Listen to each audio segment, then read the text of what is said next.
still on the move, and I'm showing the world I still got a lot more to prove. Now I'm coming out swinging for your thunder ring. Standing there bleeding, yeah, you know what I bring, you know what I mean? Dark when the bell is rung, cause it's a little too late now to tell me run. You're broken every part of me. I'm putting it up, beating down. I keep rising higher, higher, higher now. Don't fuck with me. Never gonna hold me down. I keep rising higher, higher, higher. The world can't stop me now.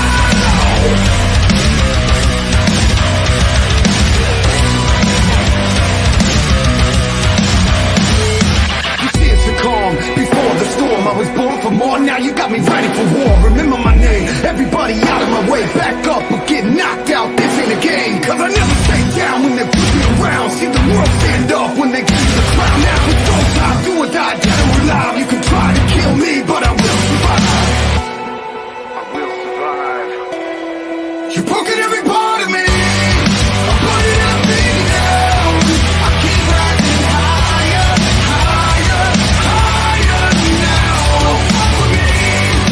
Never gonna hold me down. I keep rising higher, higher, higher. The world can't stop me now. You can't stop me. Can't stop me. No, you can't stop me. Can't stop me. No, you can't stop me. Can't stop me.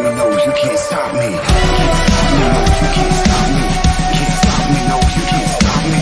Can't stop me. No, you can't stop me. Can't stop me. No, you can't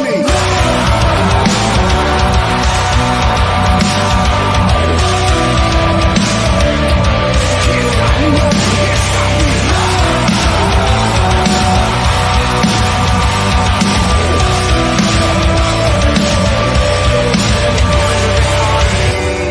I'm bloodied and I'm beaten down. I keep rising higher, higher, higher, higher. You're broken every part of me. I'm bloodied and I'm beaten down. I keep rising higher, higher, higher now. Don't fuck with me. Never gonna hold me down. I keep rising higher, higher, higher. The world can't stop me now.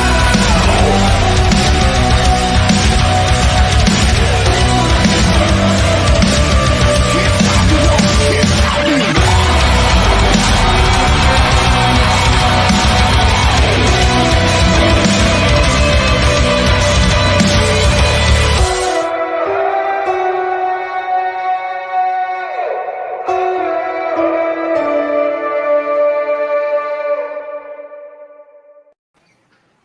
What's up, all y'all trickly bastards, and welcome back to It's 1700 Summer. As always, I'm Athen. I'm Cameron. And I am Cheyenne. Welcome back, Chey, and a special shout out and thanks to State of Mind for allowing us to use their music. Once again, we will be shutting down out every week. If you like that song that we used for our intro, go on YouTube, find them. State of Mind, Can't Stop Me Now. Yes. Awkward silence. Well, I had to get my articles pulled up. Real quick shout out to Julie, who says hello, and Aaron Cottingham. Welcome back, you guys. It's awesome being back on the show after not being here for a couple weeks. Couple whiles. A short time, but we are back featuring the nut button. Nut. Nut. Yeah. What are we getting started with today? Well, we actually have some follow-ups. Follow-ups. Those are always fun. Yeah. Let me find the other one. There he is. Our first follow-up is the bodybuilder that married his sex doll. The bodybuilder that married his sex doll. He apparently was cheating on her, and she broke, quote-unquote, just before Christmas. Yuri Tolochko from Kazakhstan is now waiting to see if his wife, called Margot, can be repaired, which their Christmas is celebrated on January 7th. She is broken. Now she's being repaired. She's in another city. When she recovers, it will be a gift for us both. He did not explain how she broke, he just stated that she did break. But the other article I had found, he had been caught cheating on her, and she was having mental problems because of it. Mental problems? Is this like, Yes. wait, is this one of those like sex dolls that they have like the AI in them and they actually like No, talk? this is the sex. It's like that. It's the big realistic version, but it's not a computer. It's just a sex doll. And he has had an actual relationship with her for a long time. But now he has broken her, and he has been caught cheating on her. So How do you get caught cheating on something that's not real? that's why I wanted to do the follow-up. She saw him messing around with another sex toy, or even his hand. I could see that he was playing with Jill, and she didn't take too much liking to that. Speaking of which, did you guys ever hear about the story of Where's Stephanie? Who? All right, so there was this guy who had an entire Facebook set up for just him and his sex doll wife. Quote That's unquote. basically this guy. And they like got married, and he like went through proving like she had a fake pregnancy and everything. Julie says, if he broke his sex doll wife, is that domestic violence? Yes. I feel like that's kind of the same category as when you like rip a tag off of a pillow. It's like the same legality. You know what I mean? Mm-hmm. But this Where's Stephanie thing, it was like a huge group on Facebook, and there's like thousands of people in it now, and they always share stories of like people who marry their sex dolls, and they're like, is this Stephanie? So maybe Stephanie left her husband, and this is... We covered this one with the original story. We covered a woman that had married a zombie doll. That was a small child, had an actual event and everything. Her event wasn't as big and fancy as his. His, like, he had dozens of people showing up, and there was champagne. It was a real wedding. Mm-hmm. So like a legit straight up wedding. And we showed photos of it and everything. It was all weird. Our next follow-up comes from the teen that faked a doctor. We covered this story months and months ago. I can't remember the full story, but this teen had faked being a doctor to get to try, I guess, swindle his way into getting a car. Now he's back. This is technically one of our Florida man stories because he is in Florida, but it's not Florida. You know, we got to do the follow-ups for y'all. Y'all love these. The young man who faked being a doctor, who swindled a patient who tried to forge his way into a Jaguar and once sparred from serving decades in prison, is back in serious trouble. Malachi Alexander Love Robinson, once called himself Dr. Love, faces new fraud allegations months after he walked free from prison. This time, despite warnings from judges to stay legit, the 23-year-old is in the spotlight over claims he ripped off an employer. What makes him tick, he's spoken of genuine dreams to be a physician and help others, yet wound up as an imposter, unable to help himself. He repeatedly makes lofty plans, gets caught, says he's sorry, and promises to make amends with no avail. I 100% regret what I've done, he told the Inside Edition television program in 2018 prison interview. And the reason being is that, number one, I've messed up my life, a great deal. Love Robinson quickly hung up his cell phone when the South Florida Sun-Sentinel recently contacted him about his latest arrest. It's early in the prosecution, but with Love Robinson being set to arraign on February 4th on third-degree felony charges of organized scheme to defraud and grand theft, the Lake Park man has been set free on a $2,000 bond on December 31st. So far, the Palm Beach County Court file does not show if he has hired an attorney. He previously had a public defender after swearing he was too poor to pay for counsel. In his first run-in with authorities, Love Robinson was once taken for psychiatric observation under the state's Baker Act. He has also undergone at least one court-ordered mental health evaluation. One of his prior attorneys had explored a mental health defense, but was abandoned. The possibility of psychological issues never came up again. In previous public comments in court, Love Robinson has shown an awareness of the criminal allegations while appearing defensive. In 2016, he pleaded with media to stop worrying about bashing someone. He pointed out accusations are merely accusations. Commenting on the national attention, he told WBPF TV 25 reporter, the story was broadcast everywhere like I'm some insane maniac out here that's just doing crazy things. I was a young kid. It wasn't just his attempt to pass himself as a teenage physician. Before those charges were resolved, Love Robinson was nabbed trying to fake his way into a $35,000 Jaguar in North Virginia. In 2017, he pleaded guilty to 2 fraud charges involving involving the use of his godmother's name and social security number on a car loan application without permission.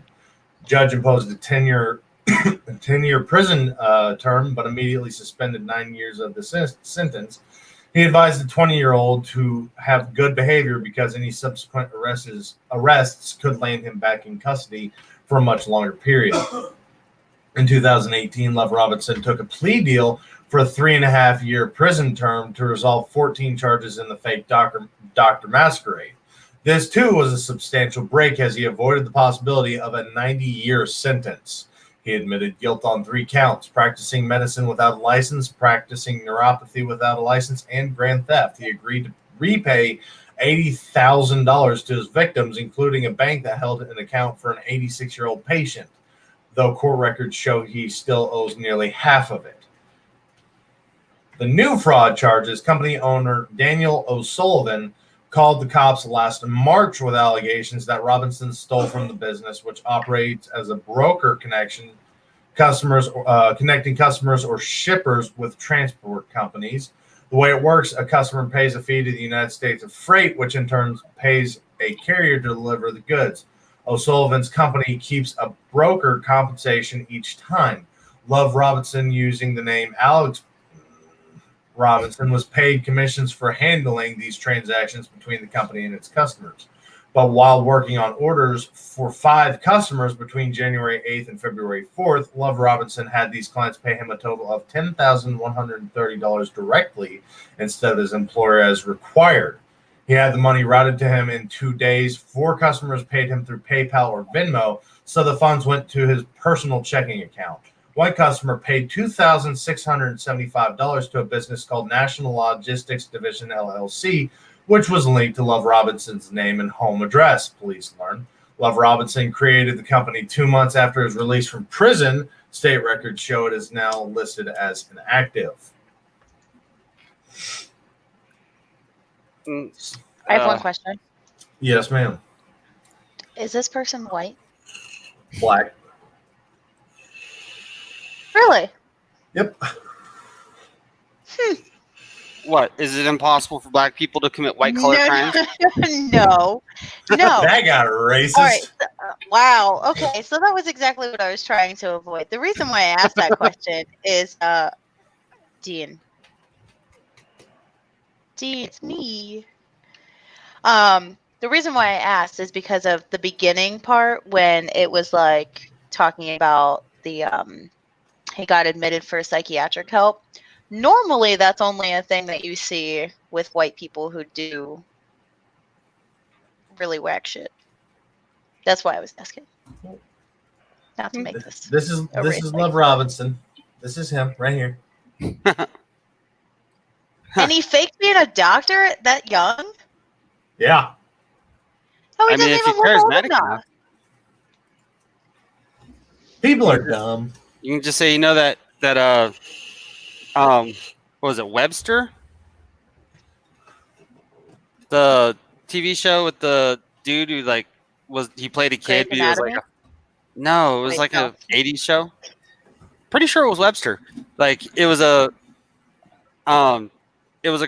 full grown dude, an adult, but he played a kid, like a young kid, like 8 years old, because he had dwarfism or something like that. I can't remember. It was Webster, wasn't it? It Okay. was Webster, yeah. I missed him. Come to think of it. That was a good show. Anyways. It was a pretty good show. Moving on. Can you imagine having to argue that you're still alive? I mean, most of us are dead inside already, but this woman has been fighting a 3-year battle to prove she's not dead. Yeah. Is this Why would you want to related? prove that though? Stupid, I, no, but yeah. as far as y'all know, I'm dead. I don't have to pay taxes anymore. Get bent. No kidding. I'm gonna, yeah. W-2? What? I don't need that anymore. I'm dead. For 3 years, a French woman has been trying to convince their government she is still alive. According to The Guardian, Janine Pouchain was declared dead by a French court in 2017, even though the 58-year-old from St. Joseph is clearly still alive, and she is struggling to prove that case to the government. Janine has a very peculiar predicament. Stop changing shit. I keep seeing it out of the corner of my eye. The predicament originated from a long legal dispute with a former employee that lasted over a decade. Things took a strange turn in 2017 when the former employee reportedly claimed to an industrial tribunal that she had died. Shortly after that, Janine no longer had existed in the eyes of France. It's a crazy story. I couldn't believe it. I never thought that a judge would declare somebody dead without a certificate, she says. The plaintiff claimed Mrs. Pouchain was dead without providing any proof, and everybody believed her and nobody checked. The legal dispute had her former staffer began the employee cleaning company from 2000. In 2004, the tribunal ordered Janine to pay the woman $14,000, or the equivalent of 14,000 euros, or $17,000, but the ruling was never enforced because it was against Pouchain's company, not her personally. The employee tried to sue in 2009, this time directly targeting Janine, but was unsuccessful. Years later, in 2016, the claim went back to the courts on an appeal, but this time the judge was apparently told that Janine was dead, and so the court ordered Janine's son and husband to pay the damages owed to the former employee. The following year, the former employee claimed that her letters to Janine were not getting a response, and she told the industrial tribunal Janine had indeed died without any verification. Go ahead. While you guys were in the military, actually, Athen, you go ahead first because what I have is a little bit of. All I was saying is like that was all the story. No, there's a little bit more, but Okay. it's more about the court and the case suing and everything. No, she's been claimed dead, been trying to prove her existence. She later woke up with inside a body bag on its way to a funeral home. Huh. Yeah, I was Okay. Yeah. Did you guys ever have those people in your military who, or like in your time when you were in, that came up on your roster as deceased? No. Okay, so I story had them time. come up on leave.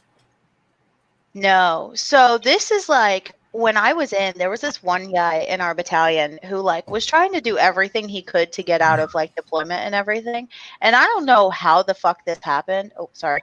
I don't know how the heck this happened. But when we came back from deployment, this dude was trying to PCS, and our BC, not even the BC, like the actual division commander was like, you are not leaving this post until I either have your death certificate in hand or we prove that you're alive. But the fact that he was deceased on our roster, but was like there in person, was not enough for him to be like, okay, guess you're still alive.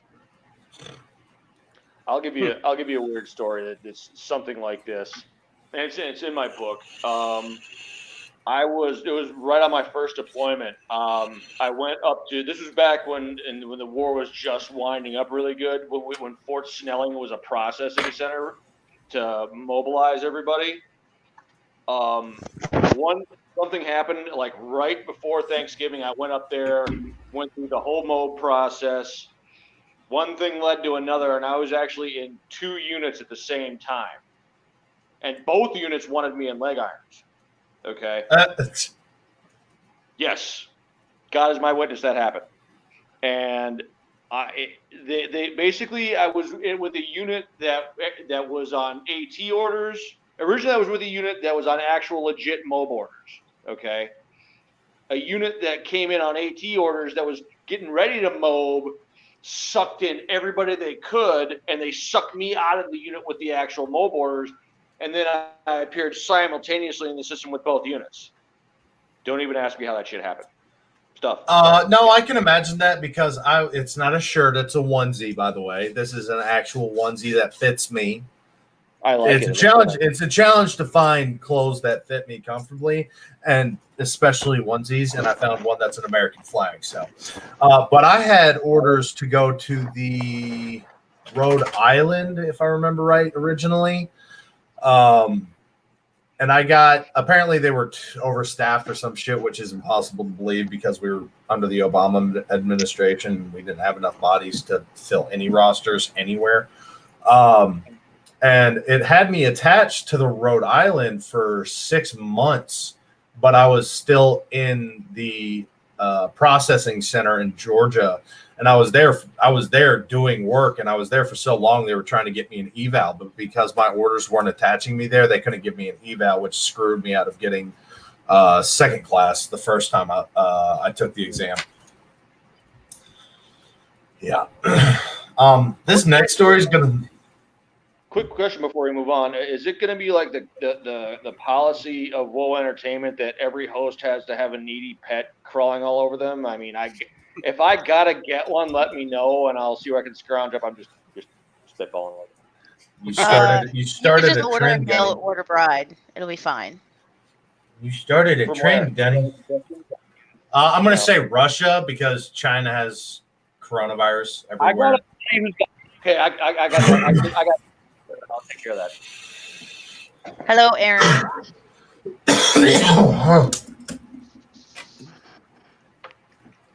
Ugh, yummy. I might have the coronavirus. It's not fun. The Rona. Yeah. Now this next story is going to make a lot of women cringe heavily. Chey, I'm sorry you came back at the wrong day. The best day. In Ohio, this happened over Christmas, so this is an older story, but I'm surprised nobody reported this until like yesterday. God, I still can't believe I found this. An Ohio woman is accused of trying to steal a Christmas tree by hiding it in her vagina. Actual. How? Please tell me this was like a small Christmas tree. A Walmart store in Cincinnati faced one of the strangest shoplifting attempts Walmart, in history. A would-be thief lost consciousness trying to insert a 7-foot-tall plastic Christmas tree into her vagina. Wow. According to the police report, 43-year-old Wanda, and this is a woman that, let me just show you her mugshot.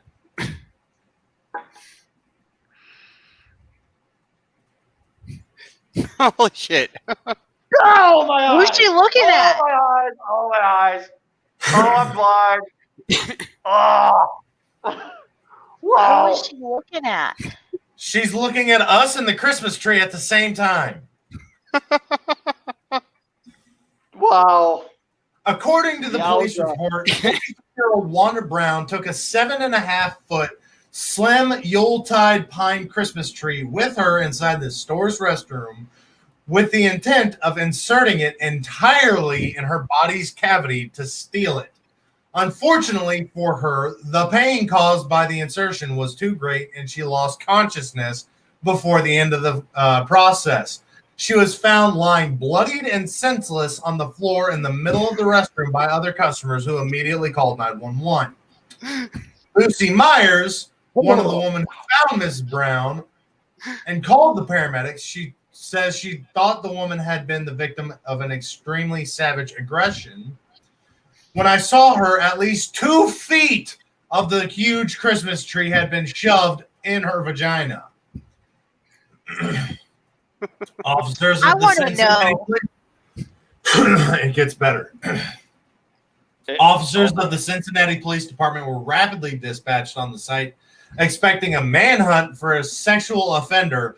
According to CPD spokesman Captain Terrell Harris said the officers were in disbelief when they saw the footage of the security cameras and understood that the woman's wounds were self-inflicted during an ill-conceived criminal plan.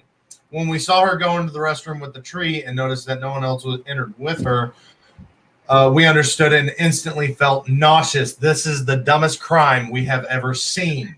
Wanda Brown was transported to the University of Cincinnati Medical Center, where doctors still consider her condition as critical but stable and no longer fear for her life. She suffered from severe lacerations, over 375 stitches, lost more than 2 liters of blood, and still hasn't regained consciousness. But doctors expect her to regain so in a few days. Ms. Brown has a long criminal record, including larceny charges, as well as other crimes like possession of counterfeit documents and even impersonating a police officer. She will face 2 new charges of larceny and indecent exposure, but her lawyers have demanded a psychiatric evaluation to determine if she is able to stand trial. Which, judging by this crime, she's not going to be standing trial. I'm right off the jump. Here's what I'm going to say: her love life is officially over, because no man is going to want to touch a woman that can cram, jam, and stuff. And it's documented that she can now cram, jam, and stuff 2 feet worth of Christmas tree in her vagina. And a guy's going to be like, "How the hell am I going to compete with that?" No, I beg to differ. Wait, hang on. I beg to differ. Do you not see those the monster peepees that they women put inside of each other on Pornhub? That is a sole category. Yeah. Men are going to be lining up just to watch this. I promise you. Somebody probably was like, "Is there a video?" I bet you any money there is some twisted person out there who was like, "Oh yeah, is there a video?" Again, so I can not watch it. This is the person they're going to be watching. No, it's over. Nope. Is that the actual Christmas tree? If you had a dependent career, it's over. Oh man, I'm so mind blown, because if you look at the actual anatomy of a woman, you have to be aroused for your vaginal canal to grow. Lubricate itself. Yeah, and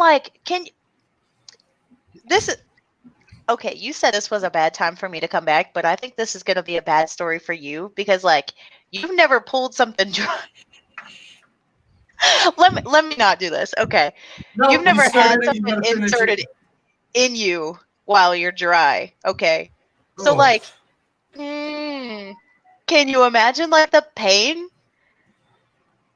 I have never inserted something into me dry. I have tried to insert something dry. It does not work out very well.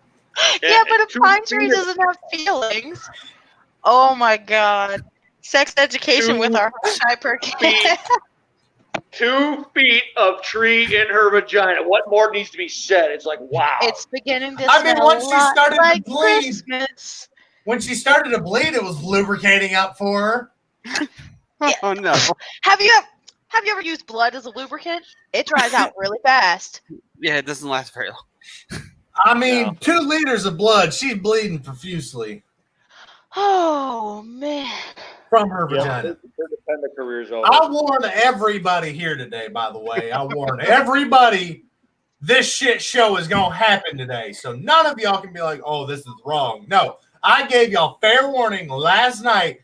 Shit was going to get real and weird today. I should have looked this up too, because this is fantastic.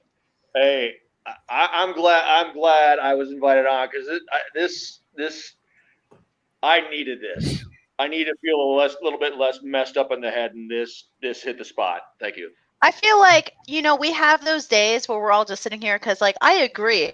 I woke up this morning, I was like, damn, it's going to be one of them days. And it always hits on a day when you got nothing else to do. And then I came on here and I'm like, maybe I'm not that messed up in the head. I am, because I actively look for these stories. Side note, yeah. I also it's over here. I like the fact that my picture is the one with the parental advisory over it. Appreciate that. I think that was. This is the one you need to advise against, because I'm the one that actively hunts for the weird stories that I get to tell y'all. I feel you get off on it, though, so you can't really say nothing. Oh, yeah, I get off on this by a lot, because I love seeing y'all's reactions, because Athen hardly ever checks the stories, because I do a data dump of all of them Sunday morning, Saturday night. So they're all all 15, 16 stories just come in at once, so he can't really like accurately go through and see what's going on. He can kind of get an idea, but nobody really goes into the stories and knows what the hell I'm going to be doing today, ever. So the more guests I have on, the more reactions I get, and again, we've got the Harambe keeper over here stuck on 2 feet.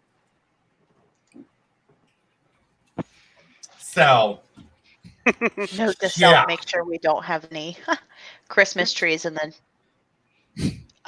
Dean gets those entries. Dean gets 10 entries. Sweet. Speaking of wieners, Oscar Mayer is hiring hot doggers to drive the Wienermobile right now. Is what? Because I was looking for a part-time job. Yep, if you're looking for a part-time job, you can drive the 27-foot-long wiener car. And this is what it looks like. 27 feet of sausage. How much do they pay him to drive it, though, again? That reminds me, I should call him. It does not say how much you can, how much you are going to get paid, but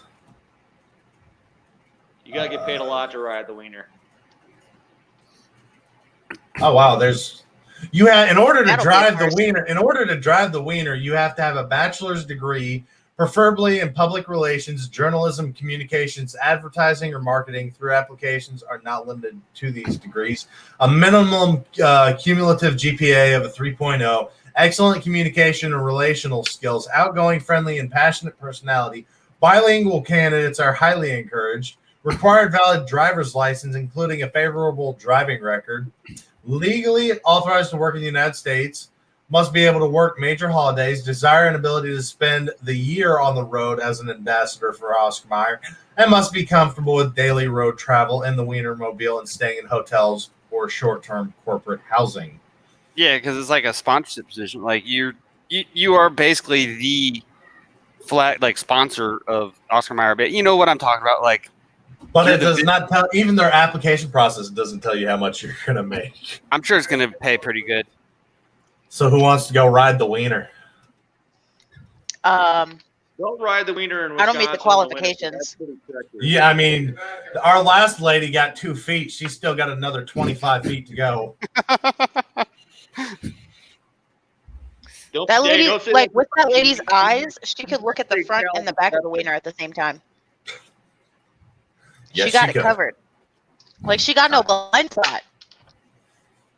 She's perfect.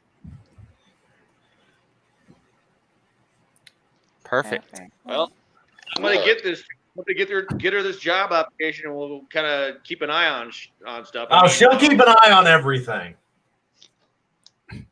Now, our next story: Australia nearly executed a pigeon for the sin of being American. Julie, what the fuck? I have the same requirements for riding my wiener. 27 feet? All right, good luck. It's not every day a state issues a national death warrant on a single bird, but Australia is a place where normal rules of life don't apply. Meet Joe, a pigeon named after the U.S. President-elect Joe Biden. Yesterday, on January 14th, Joe was sentenced to death. Joe had done nothing wrong. He hadn't even pecked the prime minister or pooped on some cherished national landmark. The only crime he is accused of committing is being American. Luckily for Joe, the question of his nationality was cleared before blatantly xenophobic execution could take place. In the light of all facts, it had been proven beyond reasonable doubt that he is indeed a full-blood Australian. But why on earth did Australia want Joe dead? Wouldn't they be more interested in eradicating any of their more pressing wildlife issues like the spiders, snakes, or any other number of living things out there trying to make you not living? It's Australia. Everything there wants to kill you. Right? Our story began last year on... Go ahead. Yeah. Story begins last year on December 26, where Kevin Seeley Bird, a resident of Melbourne, discovered Joe in his backyard. He seemed like an ordinary pigeon apart from one thing. Joe had an identity tag on his leg. This is where his troubles took off. Joe's leg tag suggested he was a racing pigeon and was registered to an owner in Alabama. Based on the ID tag, Joe had been seen in Oregon in October 2020. That would have meant that by some miracle, he had crossed the entire Pacific Ocean and landed in Australia. Somehow, Australian authorities were made aware of Joe, and they didn't like what they heard one bit. You see, Australia has an incredibly strict biosecurity laws. Bringing in any animals to the country without a proper permit is not allowed. Birds arriving from outside Australia can carry a range of diseases of concern for their domestic birds, including a $3.7 billion poultry industry.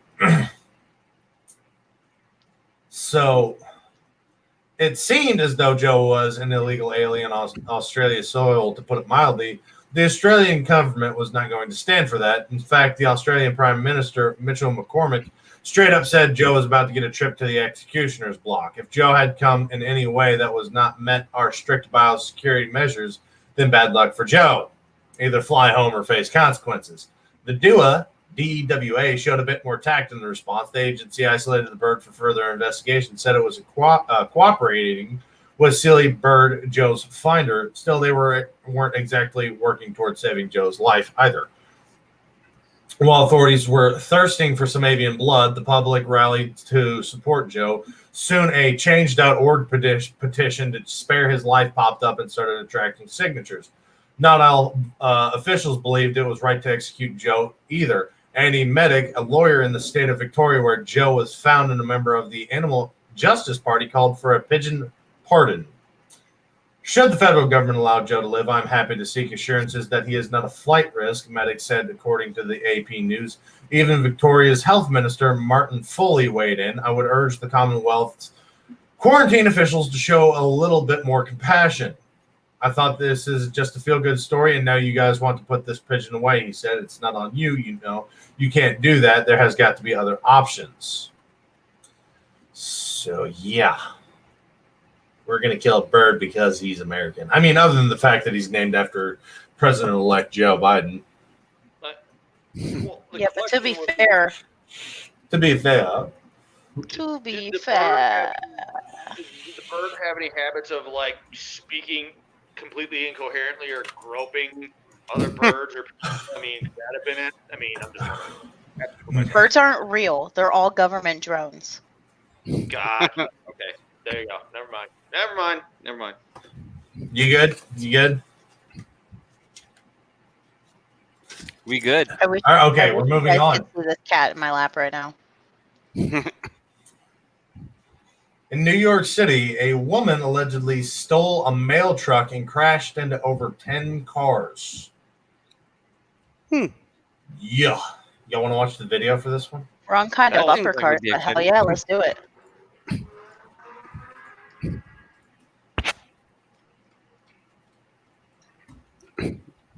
And of course, we have ads. Janine Pirro. Fucking hell. Okay, those are some nice castles. They were some nice castles. Castles Contact? USA, huh? All right. What? That's not the video. Oh, don't do that. I'm not going to waste my time with this. Last time they did this, we had to watch the whole video about what's going on in politics to get to the video we want to watch. I'm not doing that again because the political BS going on right now is chaos. But a woman is in custody after allegedly stealing a mail truck in Brooklyn and slamming into 10 cars parked last Friday night. Some murder Justin turtles. took my comment. With lasers attached to their heads. Athen? Hey, I have no idea. Okay. Shocking video of the carnage shows the driver repeatedly accelerating and reversing into vehicles around her, including a police car, as she's surrounded by screaming New York Police Department officers. The postal panic began at 6 p.m. on Fulton Street and Patchen Avenue in Bedford. Yeah. That's where a 21-year-old woman got behind the wheel of an unoccupied postal service truck and took it on a reckless joyride that lasted several blocks. When the mail truck finally gave out at Fulton and Troop Avenue, she tried to flee on foot but was quickly taken into custody. Miraculously, no one was hurt in the suspect's terrifying express ride, but more than 10 parked cars were damaged. I do have a photo. I'm not going to waste my time with the video, but I do have a photo. Huh. Oh, the hell? Nice. Nice castles. Well, she's not getting her driver's license back. If she even ever had one. Offenses, boy. Whew. So that almost sounds like, that wasn't an accidental thing. She legit just took the mail truck and decided she was just gonna go wreck as much shit as possible. I will not be using that news again because they stole my article away from me. Our next, I should have done this one with a woman, but our next article is going to be painful for men. Sorry, fellas. Hackers seized control of internet-enabled chastity cages. If you don't know what a chastity cage is, it's where you put your schmeat in a contraption, lock it, and your wife or girlfriend has control of it and tells you when you can have your penis back. Isn't that what we do now? No, y'all take balls and put them on a physical device. shelf. No, y'all just take balls and put them on a shelf. That's because y'all let us. Hey, we want to get lucky. We got to do what we got to do. But these hackers seized control of these chastity cages and would not give men their penis back. And perhaps the most wince-inducing example of why your household items probably don't need to be connected to the internet, we bring you the news that a hacker took control of internet-connected chastity cages and demanded a Bitcoin ransom before releasing their hostages. But first, let's take steps back. A chastity cage is, put simply, a cage for a penis that's a popular accessory within the BDSM community. The good people at the Chinese manufacturer Chey decided to make a model called the Cellmate that's locked and unlocked through an app, and then a hack once again underscored how the Internet of Things often suffers from horrible cybersecurity. Thankfully, the hackers seem to have chosen the wrong time to strike. Victims of the cyber attack who spoke to Motherboard said they weren't actually wearing their Cellmate cages when they when the hacker locked them and demanded the $750 crypto ransom. Fortunately, I didn't have this locked on myself while this hack happened. A victim going by Robert told Motherboard. Chey didn't respond to Motherboard's request for comment, but its cybersecurity flaws were already well known. Researchers first identified a security flaw last October, so perhaps it was just a matter of time until somebody took advantage of it. Almost every company and product is going to have some kind of vulnerability in its lifetime. Maybe not as bad as this one, but something. We need a Thanos snap like right now. We need the meteor right now. That's just, yeah. Just no. Enough is enough. Holy crap.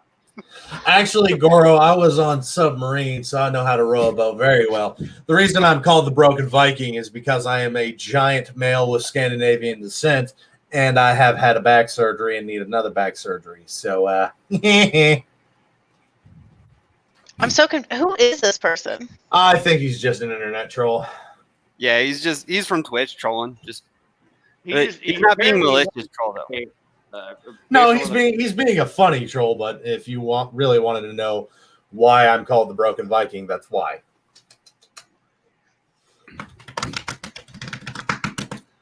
Yep. Yeah.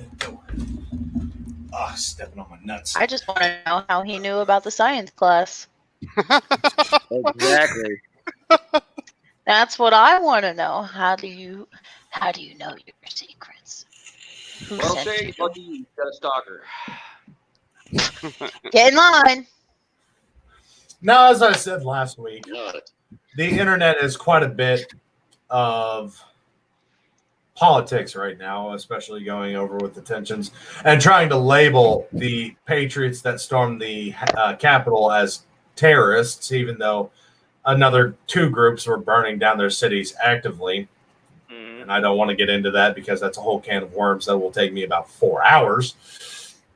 So we have to go with a shit ton of Florida man stories because that's one place we can really rely on mayhem and chaos to ensue actively, no matter what happens. And the media in Florida is going to cover it because it's Florida.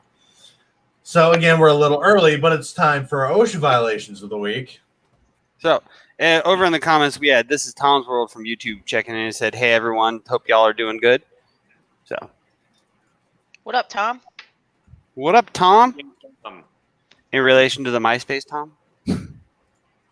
We owe MySpace, Tom, one hell of an apology. We really do. Oh yeah, we owe him an apology. Now, as always, there's usually a ladder. This one has 4. But it looks like he's using ladder jacks though. So, because he's got a ladder tied to another ladder. So what that is, but what it looks like is those 2 extension ladders leaning up against the wall. I mean, that shouldn't be a ladder up there unless I can agree. It's a ladder jack to create a platform for you to stand on and put something on there. But he's using a ladder on the exactly. You're not supposed to use another ladder to walk on. Mm-hmm. So yeah, we kind of. But yeah, always got ladders. And women, not women, and men question why they outlive us. No. I have yet to see a single woman on an OSHA violation. All right. I'm gonna find that. It's also really hard to find women that work jobs where OSHA is really going to be involved in their lines. What do you mean? Hospitals. Hospitals have different regulations almost entirely. We have a lot of OSHA regulations. Yeah. This guy is looking to go to the moon on a poor man's salary. Mm-hmm. That is an acetylene torch. And if you've never used acetylene, it is hot enough to cut through a lot of metal. And I mean a lot. You can basically blow a hole out of 6 inches of steel with an acetylene torch. Mm-hmm. And he's just grinding away right over his cables. And somebody thought it'd be a good idea to take a photo first.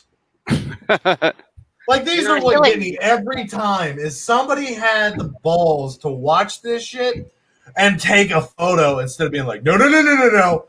Because if you've ever seen acetylene torch hoses, they are not in the best condition ever, unless they're brand new. And even brand new, like within an hour, they're already starting to get the wear and tear. Yeah. They're taking these pictures because they want to be able to have photographic evidence for when someone says, "What the fuck happened?" Sorry, bleep. Yeah, we can find the phone blown across the room, hopefully still in one piece. Go, oh, this is what happened.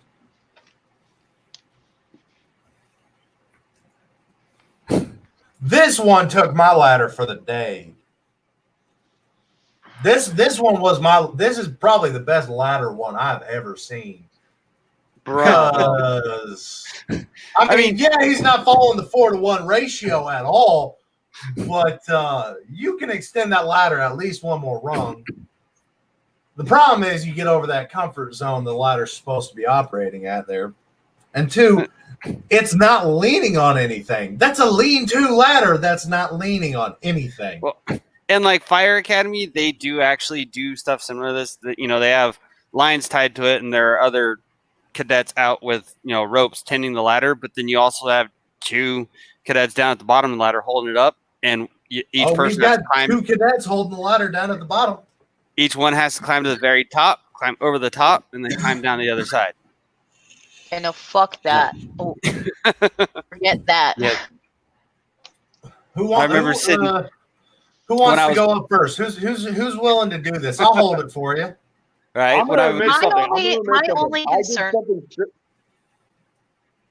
I'm going to admit something. When I was a kid, I worked with my dad. We were working on a house. It was up against the ladder about that tall was up against the house. I was up on there. He literally pulled it forward and shimmied me over while I was still up on it. So yeah, he was an old crotchety non-vet, and he just wasn't in the mood to wait. He was in a hurry, so yeah, that was one hell of a trust exercise. Is all I'm gonna say. So there's my one unabashed OSHA violation.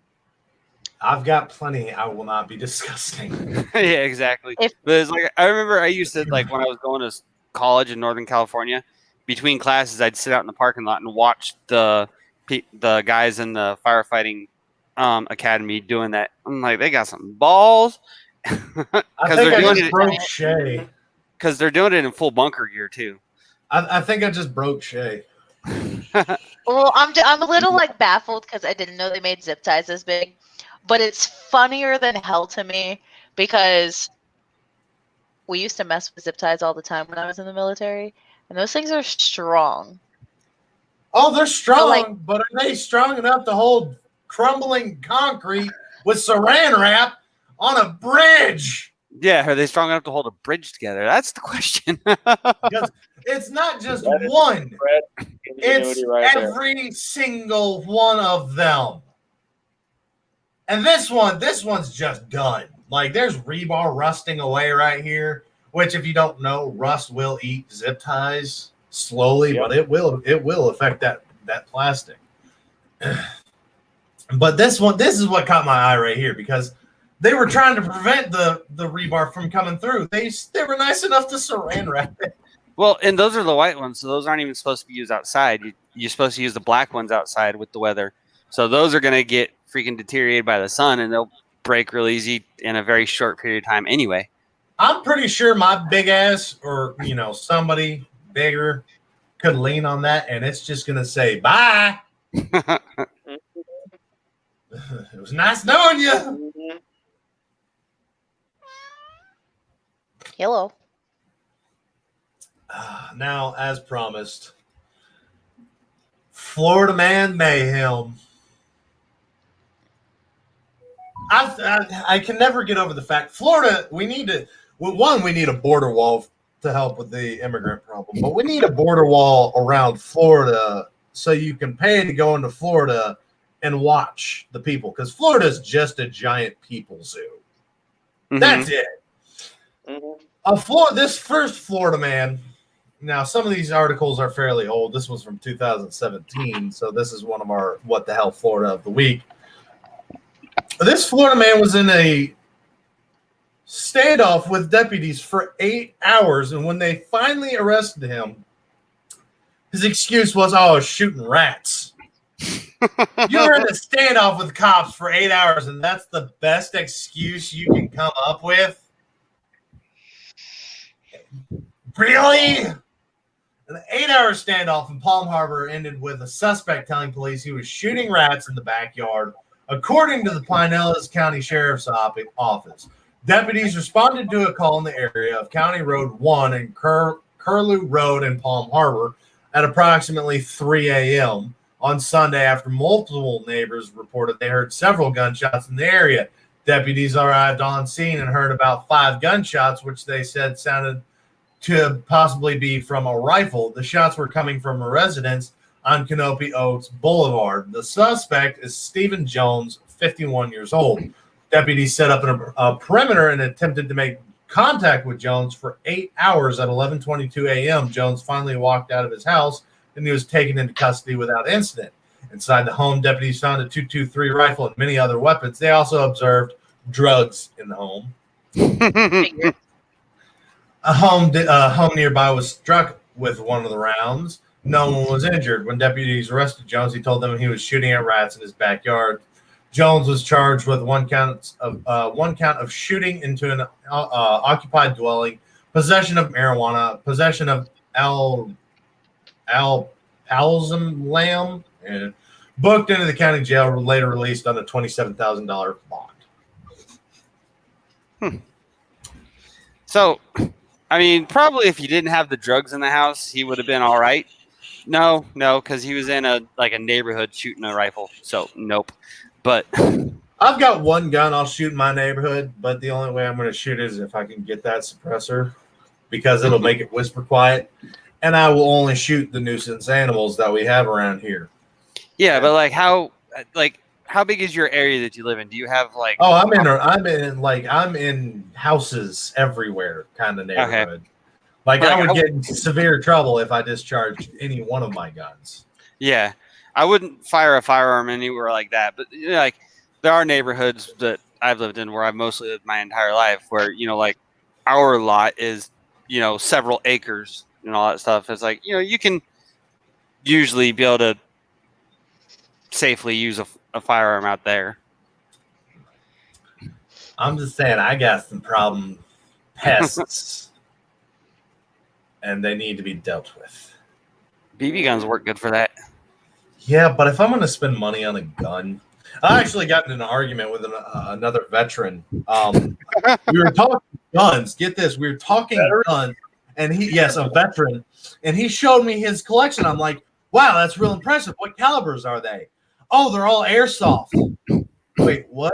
Oh yeah, they're all airsoft guns. Everything I just showed you is a real gun. Well, airsoft's fun, and I can use them whenever I want. I agree with that. How much money are you spending on your guns? He's like, oh, some of these are $2,000-$3,000. I'm like, if I'm dropping that kind of money on guns, it's gonna be a real gun. Mm-hmm. Unless I was like die-hard airsoft, no, that $3,000 is going to a 50 BMG. Yeah. You ever see that meme and it's like when you shoot your first shot and you realize you brought the wrong gun to the airsoft match? Yes. That would be me. Yeah. Personally, for me, I don't He really even tried to convince me to sell my guns to buy airsoft. Shut up. I'm not lying. He tried to sell your guns to buy airsoft. Do that. The first thing you say to them is, "You stop stealing pot brownies from Willie Nelson." Because I question if he was really a veteran. Yeah, I would too. Like, I was in the Navy. So I have real guns. There have been two people I have questioned their veteran status. It has been this guy and one of the guys that work at Daikin because he thought Hillary Clinton would be a good president. Yeah, that conversation went to. I'm surprised we didn't get fired right there because we were on the verge of throwing hands at that point in time. Our next Florida man story. A man tried to break into a car, immediately arrested by the deputies that were waiting inside. The car? Yes. This Florida man tried to steal a car while the police were sitting in it. If you're going to break into a vehicle, you typically want to make sure it isn't an unmarked sheriff's office vehicle and that there aren't deputies inside that vehicle. That's what had tent. We will get to that, I hope. It happened on Wednesday, November 23rd-ish, 2017. The night before, several homeowners caught a man on video as he tried to burglarize 7 vehicles on Hawbuck Street in Trinity Oaks. However, all doors were locked and nothing was stolen. The next day, 49-year-old Stephen Titland. That sounds like a really good amusement park for grown men. Your last name is grown adults heaven, right? Titland. Welcome to Titland. Titties everywhere. Sounds like a script, but yeah, the off of Lejeune. Yeah. Sorry. But Titland tried to burglarize. I can't say that name. Stephen tried to burglarize an unmarked Pasco Sheriff's Office vehicle on Murrow Street in Newport Richey at that time. The vehicle was occupied by a strategic targeted area response team who promptly arrested him. Analysis positively identified him as the same man from the previous night's attempts. At this time of the arrest, Titland was on felony probation for burglary, criminal mischief conviction, and Pinellas Pines. He got made fun of a lot as a kid. Yeah. What kind of drugs did they find in his system? Did they say? Nothing. Didn't say. That was the article. That was it. Doesn't talk about a tent. Doesn't talk about drugs. Nothing. I could only assume that the car had to have tent on it. It was an undercover car, so it was tinted up. Oh, probably. Those undercover cars are like tinted to all. Oh, I agree. They're like black, especially here. Now, I know the price of milk irritates a lot of us out there. But how much does it annoy you, really? Because this man took annoyed to a whole new level. Connecticut, I know this isn't a Florida man story, but I had to throw it in here because of the audacity of challenging Florida man's status. A Connecticut man stabbed a cashier over the price of milk. What the? That seems like more like Detroit than Florida, but okay. Yeah. Connecticut man was arrested for stabbing a Walmart clerk over the price of milk. The assault happened shortly around Sunday at noon last week in Waterbury, the Republican American reported. 40-year-old, I don't know why they threw that in there. 40-year-old Hitchman Asphere of Stanford stabbed the cashier in the head with a folding knife after she scanned the gallon of milk and told him the price, police said. Asphere was arrested on charges including first-degree assault, and he is awaiting for an arraignment Monday. It wasn't clear if he had an attorney to speak for him. The 19-year-old victim was hospitalized for treatment of a puncture wound behind her left ear. She was in stable condition Sunday night. That's challenging Florida man status right there. That's up there, dude. That's up there. Yeah. What's this? Yeah, this is our next Florida man. So going from the stabbing to shooting, this is the Florida man story, and this is why I say that was only a challenge and not actually overthrowing the Florida man, because this next one is just chaos in general. A man shot his lifelong friend who came at him with a pitchfork. He's been my friend since second grade, gunman tells 911 dispatcher. Ormond Beach, Florida, Volusia County deputies are investigating the fatal shooting of a man whose friend said he opened fire on him because the victim came at him with a pitchfork. Records show the shooting took place Friday night at the 1100 block on Avenue 1 on property where both men lived in separate homes. The 34-year-old accused of shooting the victim called 911 moments after he had fired the gun. My roommate attacked me with a pitchfork and I had to shoot him. I don't know if he's going to survive. It happened just about 30 seconds ago. The man can be heard telling dispatcher and a call on 911. According to a news release from Volusia County, deputies, the alleged shooter reported that he and his friend were outside of the home when his friend pointed the pitchfork at him in a threatening manner. The shooter, who was armed with a handgun, told his friend to put the pitchfork down, and he did not. According to deputies, then the gunman said his friend advanced toward him aggressively, and he fired his gun at him, according to the release. The man, a lifelong friend of the victim, told deputies he was in fear for his life, and his wife's, who was also at home at the time of the shooting. He's been my friend since second grade, the gunman told the dispatcher while trying to render aid to the victim until EMTs arrived. The victim died at the scene. News 6 is not naming any parties involved, and it is unclear why the victim was carrying the pitchfork. I mean, that sounds like a clear-cut case of self-defense. I agree, but second grade, that's like me and David going at it, fucking me shooting him or him shooting me. We've been friends for a long time. Yeah. Well, I don't know, man. It's knife to a gunfight now. It's never bring a pitchfork to a gunfight. Yeah. Nope. Okay, no offense, but because it's Florida, man, were there drugs involved? Didn't say. Of course it did. It's Florida. It's Florida, so the odds of it there being drugs involved are very, very high. So there are drugs involved. Gotcha. Drugs involved. Probably.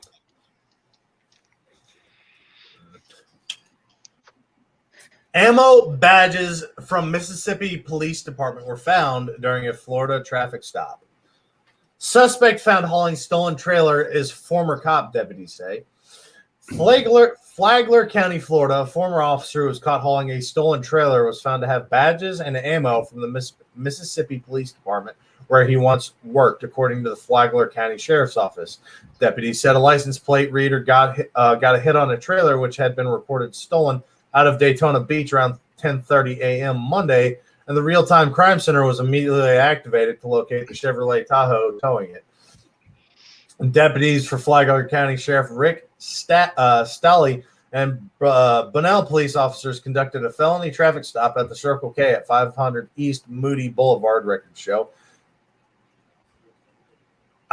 Joseph Mixon Jr., I don't know how to pronounce his first name, Ettienne, complied with commands and was taken into custody. Deputies said they located a gun in Mixon's pocket, and inside the Tahoe, they found a backpack containing a large amount of counterfeit cash, brass knuckles, and 2 clown masks. This dude was going to go do Payday. If you don't know, that's a video game. Law enforcement equipment, including ammunition, badges, a helmet, a Mississippi State Police Department ID card, and a Pearl River Sheriff's Office key card were also found in the vehicle. Authorities said they contacted officials with the Mississippi State Police who said Mixon had been terminated and asked that deputies keep the equipment safe. The stolen trailer has since been returned to its original owner. Our technology advances in the past 4 years have proven to be a force multiplier in solving cases quickly and keeping our deputies and the community safe. Mixon is charged with grand theft of a motor vehicle, carrying a concealed weapon, and possession of forged bills. This dude was going to go rob something.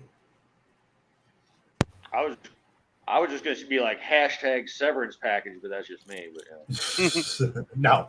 2 masks, all that gear, some ammo, guns. Yeah, he was going in to make some havoc. Right. Mm-hmm. 50 pounds of pot.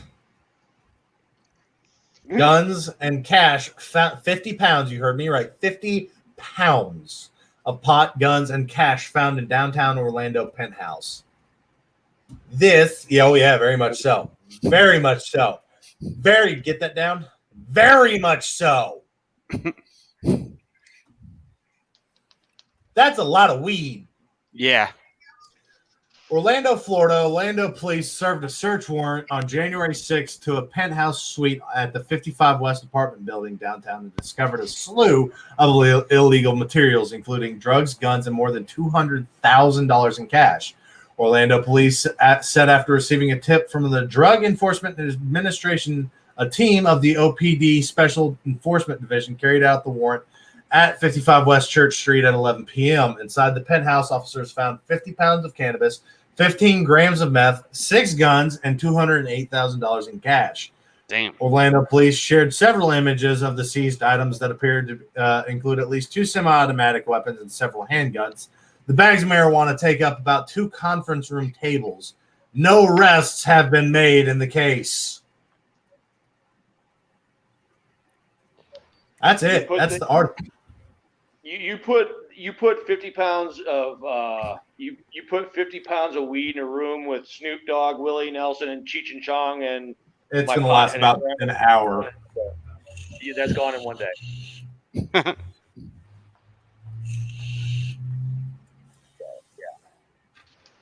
A man, now this one's weirder than shit too.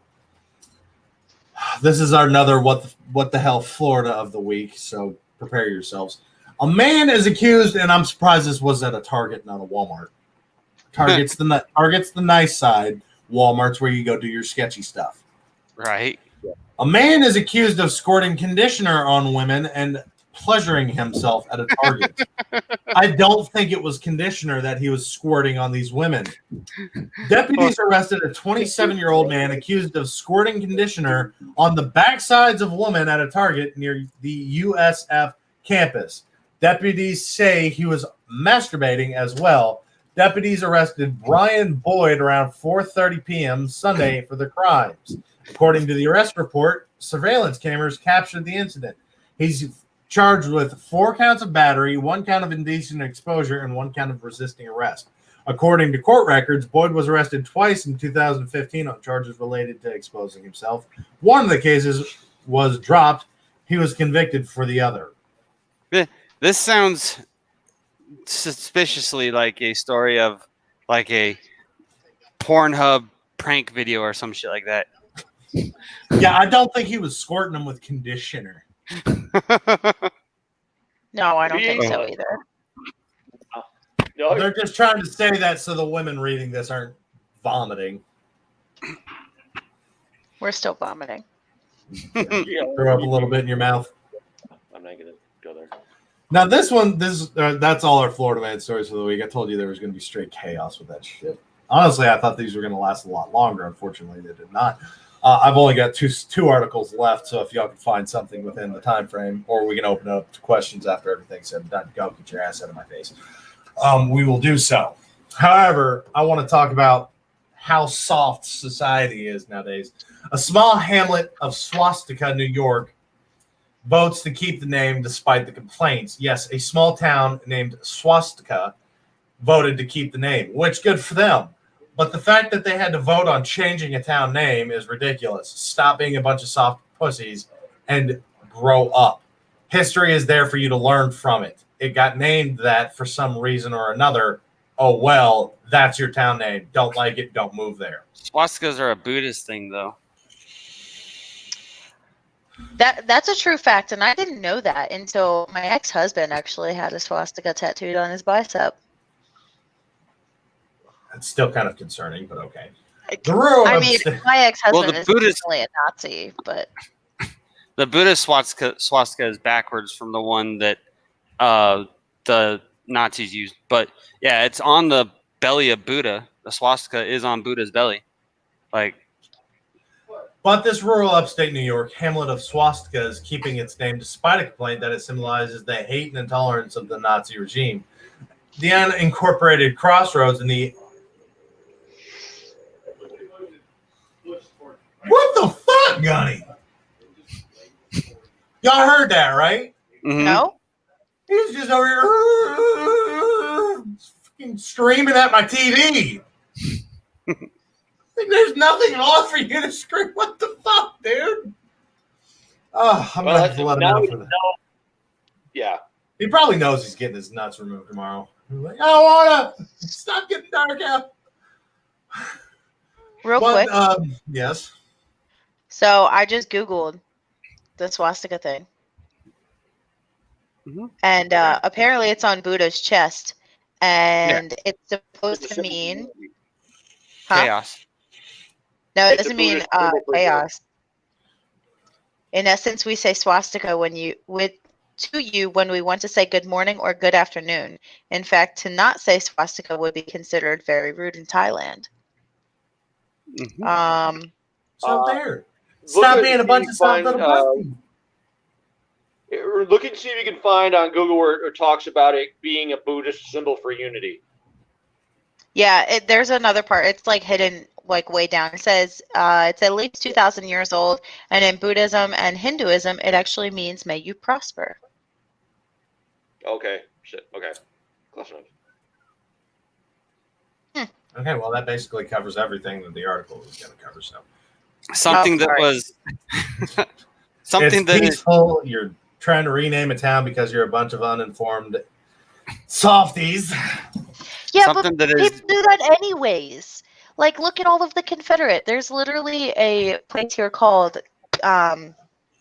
Hollywood Cemetery, and one place is called Confederate Avenue, where a lot of like freedom fighters are buried. And they're trying to change it because people think it's yeah. Our last one kind of political today. 25,000 National Guard troops deployed to the Capitol as Biden's inauguration looms. If you won the inauguration fairly and you think you're going to come into this presidency peacefully, one, you're wrong. But there is a video. Hopefully there's a video.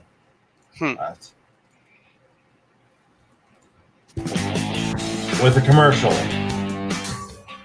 always with the commercials. Yep. Former Secret Service agent. He was in this role of just heading up security and making sure everything would go smoothly in 1993 and 1997 for those inaugurations. For Bill Clinton, he joins us right now. Dan, thank you for taking the time. Sure thing, Neil. Now, you didn't have to shut down the Capitol or anything like that. Everyone was invited. These quadrennial events are an open party to all the American people, whether you voted for the guy who's been sworn in or not. Very different circumstances changed by events the week before last. I get that. What do you make of everything and every precaution and the 25,000 plus troops, all of that? No, Neil, back in those days, it was really the good old days where everybody sort of got along and everything was just sort of went along in a traditional manner. This particular inauguration is going to be one like no other. Number one, the fact that there's not really going to be anybody there, which that makes it easy to control, because if there are no people, then, your threat level is greatly diminished. You add to that the overwhelming show of force, which an overwhelming show of force in many cases will actually deter the violence that might come along. So I anticipate that we're going to have a pretty peaceful inauguration and nothing along the lines of last Wednesday. Obviously, even before last Wednesday, if you think about it, Dan, because of the virus, it was going to be, I wouldn't say a low key, but a lower key affair. Now we got word, and I've talked to a number of congressmen and women this past week and they have free tickets. They can go, right? And they don't want to go. Not all of them, certainly, but a good many. So I'm just wondering, I understand the immediate area around the Capitol is closed off. Roads and bridges, some 4 of them that go into and out of the district will be shut down if they're not already. Some might say this is overkill. Do you think it's overkill? No, not this time due to Corona and due to what happened last Wednesday. Quite frankly, last Wednesday, the Capitol Police got caught flat-footed in spite of an abundance of intelligence telling them that something was going to happen. I can assure you that Director Jim Murray of the Secret Service is not going to get caught flat-footed on Inauguration Day. So, no, I don't think it's overkill. I don't think there's any such thing as overkill in a situation like this because it can't be allowed to happen again.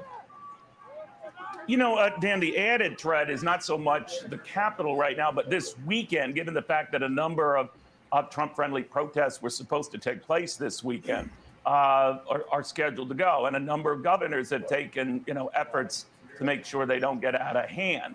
What are your thoughts on that? Because even in Florida, they brought in troops. In a number of other states, they brought in troops. Virginia. I'm just wondering what you make of that and just getting through the weekend. I think the governors are making a very wise decision by deploying the guard they have remaining. I know a lot of them, almost all of them, have committed forces to the Washington, D.C. area. So the ones they have held back in reserve certainly should be used to protect their own capitals. Look, you have to learn from history, Neil. And the history is that if you underestimate your adversary, that bad things are going to happen. So any governor that gets overwhelmed by rioters and so on, it just hasn't been paying attention. Dan, it's just a personal insight, seeing as you have quite a bit of experience and seeing the baton pass from one president to another. Usually we physically see that, certainly for those of us even watching on TV. We won't see it this go round. President Trump will be leaving early Inauguration Day morning, heading off to Florida. So that symbolic passing of the baton is not going to happen. We saw that, of course, in the first inauguration that you handled, going from George Bush Sr. to Bill Clinton. I guess from a security standpoint, that might be, given everything that's happened, a welcome development. But your thoughts on that?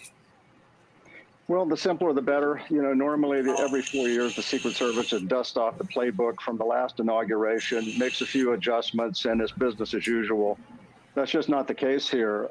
I think, though, one of the biggest things, Neil, is that the forces involved, whether it's the 25,000 guards, soldiers, or whether it's law enforcement, they have to have a very clear rules of engagement set forth. It doesn't do any good to have thousands of security people if they don't know what they're supposed to do when confronted with any given situation. So I think that in this case, they're all going to be well-versed in what they can do, what they can't do, everything from non-lethal force all the way up to lethal force. Hopefully, the guardsmen who are all carrying M4 weapons, hopefully they'll actually have ammunition. They haven't been able to connect with the last Wednesday's uprising, whatever you want to call it, Nan, whether it was aggressively pre-planned or whether there was more of a method to it.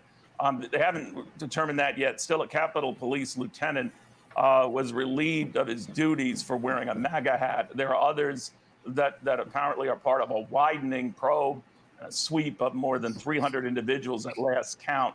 What do you think of just those developments and the sheer number of people who are being investigated now? Well, law enforcement officers, people in the military, they all are allowed to have their own political beliefs, but they have to leave those political beliefs at the door when they put their uniform on, when they put the badge on, when they go to work. And they also have to keep in mind that they are a reflection of their department or their agency. So regardless of their political beliefs, political views, each one has the obligation to behave within a certain parameter of deportment and not bring disgrace, if you will, or embarrassment on their department. All right, and we should clarify this lieutenant who was relieved of his duties had been wearing that MAGA hat on duty that day, and that's what obviously brought up the concern. Dan, thank you very, very much for giving this perspective. We needed that. Dan Emmett. Now, I do want to bring up a point. He did say you have to leave your political opinions off the table when you put on the uniform. I agree with that. You have to do so. But if there is something unconstitutional going on, you still need to defend the Constitution. Most of us, if not all of us that have served or are serving, swore an oath to protect the Constitution. So even though they are putting on the uniform, protecting the bullshit president, and if you rightfully won the presidency, why do you need such an extreme amount of force to have him take over? All right, so here's the thing. I'm going to go on a little rant here. You're right about when we take our oath to swear in. We are sworn under an oath to protect and defend against all enemies, foreign and domestic. Okay. Thanks for joining in there, guys, and helping me out. The thing that really bothers me about this is the fact that you are correct. Like, why do you need why do you need an army of 20 to 25,000 soldiers at your inauguration day? Like, to me, that just demonstrates that when you didn't actually win the presidency, and there was actually something that was released, Karen, that we had talked about in the group chat previously about, you know, all of the fraud that had come to light, and that was released here recently too. The biggest thing that really bothers me about this whole switch of power is all of the directions that they are taking. I think he did that to protect himself. He was the first one out the door. All of the directions that they're taking to try to take away point of view from certain things that we need to be paying attention to. Like all of the fact they shut down Parler, which was technically a conservative viewed social media. Yes. It was set up because Facebook was blocking us actively. Anybody that had a conservative or Republican view, they would shut down. And then they created their own platform, and then other companies bashed them, belittled them, and then strong-armed them into shutting down. So they're silencing the strong majority, especially the ones with all the guns, actively to try and prevent an uprising or the grouping of uprising, because how do you communicate with people actively nowadays? Most of the time it's through social media. So one thing, this like actually bothers me, and I'm going to try to explain this in a way that'll make sense. So you guys know that I study psychology on a daily. Not a day goes by where I don't read a couple new articles a day where it has something to do with human behavior or history. And if anybody like studies history, they'll tell you the same thing. History will always be cyclical. No, make me small again, because I'm staring at the screen and looking at myself talking is going to make me really distracted. But this has been going on, like all of this has been planned out for years, for the last like 5 or 6 years since the Republicans took back control, right? And what happened when Obama was president? And I pray to God this does not like hinder my chances of like getting into the FBI or something, because my problem here is, how do you allow the government to completely debilitate a society and make you so dependent on that you give a man that's not going to take care of you a position of power because of false promises? Well, again, you were talking about history being cyclical. It's predicted that every 80 years, it's long enough for people to forget recent history and they can make their plays again, which I think is what we're seeing now. 80 years ago, we had huge world wars. We had the Great Depression. We had 80 years ago was a shit show. So right now we're starting into that next 80 years, and every 250 years is the average time for a civilization to fall. America is at 246 years old. So, yeah. I lost my train of thought. Historically speaking, aren't we long overdue for a civil war, anyways? I Historically speaking, aren't we long overdue for a civil war, anyways? Yes, and this I was actually talking about earlier. With history being cyclical, right? When people were getting trained up in the military, if we look back at the history of training of soldiers, correct? How we train soldiers today is nowhere near what we used to train soldiers for before, correct? Yes. Prior to 9/11 happening, we had all of these different things that were set in place that we trained soldiers on, but they then got scrutinized and locked down after 9/11 happened, correct? Yep. Mm-hmm. All right, since then, we are now at 20 years since that happened. In that time, look at how lax the military has become. Why are we activating National Guard instead of bringing active duty soldiers who are genuinely trained to react on sight? It's a show of force. That's Well, all. there's that. And the military will support the people. So if the people are going to go against, Because they this have whole- to. Well, but there's also the fact that mobilization on American soil can't be actual federal troops. It has to be National Guard. it can, but it has to be approved. You can activate the military on your own soil, but it has to be. To me, it just seems like a Band-Aid because we don't train in the National Guard. And I've been to plenty of National Guard posts where they have done like their weekend trainings, especially when you have to go for like musters. So the last muster that I went to, which was like sometime over the summer, they were doing their 2-week training or like their weekend training there. And everybody was sitting down in the chow hall. They were overweight.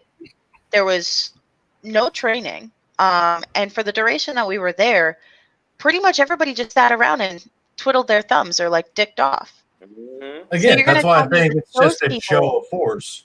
Yes, Because the National Guard is there to protect.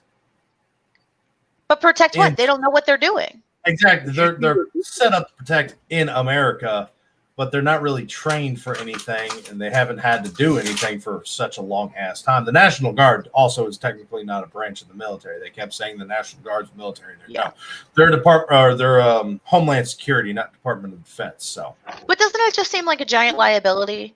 Like Very I feel like much if so. something was to actually kick off, like for example, if all of the vets from like active duty actually came out and like were to do something, were to show force, it'd there's be gonna over. be in a an lot. hour. There's gonna be a lot more liability on the back end of that in comparison when you have active duty going against those National Guard, especially the age group of the National Guard. Did you guys see the picture of the? I'm not sure which. It's either Fox News or CNN. It shows a picture of national or armed soldiers, blah blah blah blah. And then there's a guy. Somebody circled it. He didn't have a freaking magazine in the magazine. Well, Yep. I was actually told that they carry one in the chamber. And that's it.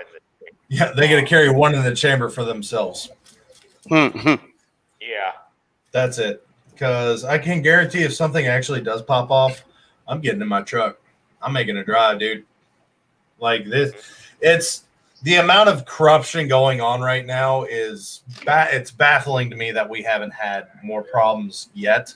And I think that's a fear aspect. Like too many people are afraid to actually stand up and defend the Constitution against the government right now for the fact that they are labeling everybody that does so as a terrorist instead of Antifa and Black Lives Matter that was actively burning down cities, destroying small businesses, breaking into cars, hurting and killing people actively, whereas we stormed the Capitol, shit got out of hand, a couple people got killed, like 4 I think is what I've heard the biggest number.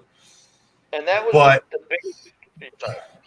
Yeah, so you've got a little bit of a, it turned into a riot. It's not domestic terrorism. It was a riot. It turned into a riot eventually.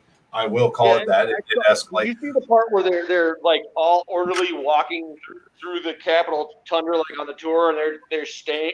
That was the most cheese dick orderly storming I've ever seen in my damn life. Yeah. They stormed the Capitol. Do you guys remember a few? Do you guys remember a few years ago when those couple of people had tried to climb the gates to the Capitol, and they were taken down by snipers? No, I never heard. You don't remember that? I didn't. I never heard about it. All right, hold up. Continue on. Let me find this. Let me do. But yeah, they're labeling. If you go against them, the Democrats and a lot of Republicans are swapping sides right now, which is bullshit. A lot. So they've either got blackmailed or bought right now. So, but a lot of them are actually voting to go for Trump's impeachment. There's the rumors that a special ops team broke in with the storming of the Capitol, and they took Nancy Pelosi's computers, and that's why she's freaking out and trying to get him impeached so hard right now. If that's true, they need to hurry the hell up because you've only got like 3 days left to actually do anything. If you're going to keep it political, otherwise, I can almost guarantee this year will turn violent. Okay, you ready? Because they're actively taking away the freedom of speech right now. They're not even trying to hide that anymore. They've been after guns for years and years. So the fact that those two are under attack and we haven't done anything is kind of aggravating, to say the least. But yeah, go ahead, Chey. All right, so this is just like a couple years ago. There's nothing really recent. In August 2015, a White House fence jumper was fatally shot. November 26th, White House on lockdown after a man jumped fence. Man allegedly jumps White House fence in March 13 of 2017. May 20th, Secret Service shoots man with gun near White House during a checkpoint. So if you have all of these checkpoints leading up to the White House, and you have all of this security, and you have snipers on the roof, how did you get through all of those checkpoints and get to the front doors of the White House? Oh, they did not. Because I'm pretty sure that there. That's clearly, to me, that's clearly bait. We're actively letting somebody get close enough, even though there's a plethora of other checkpoints that they would have to go through. So you mean to tell me that all of these people made it through every single checkpoint and that's not going to past happen. all of those snipers and past all of the armed guards and gates and roadblocks? Because if you look up on Google Maps, and I'm pretty sure you guys have seen this, you can no longer look up directions to Washington, D.C. Most in of any them. sort of. You can. I was still able to last week on mine, but yeah, a lot of people are reporting that they can no longer get directions to the White House. No, this was both of them because they had the same security, John. Let's see if I can actually look it up now. Stop.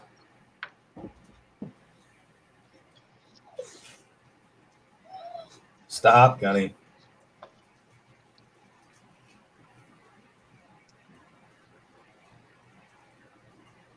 Which was the whole point right here. Yep. Yeah, no.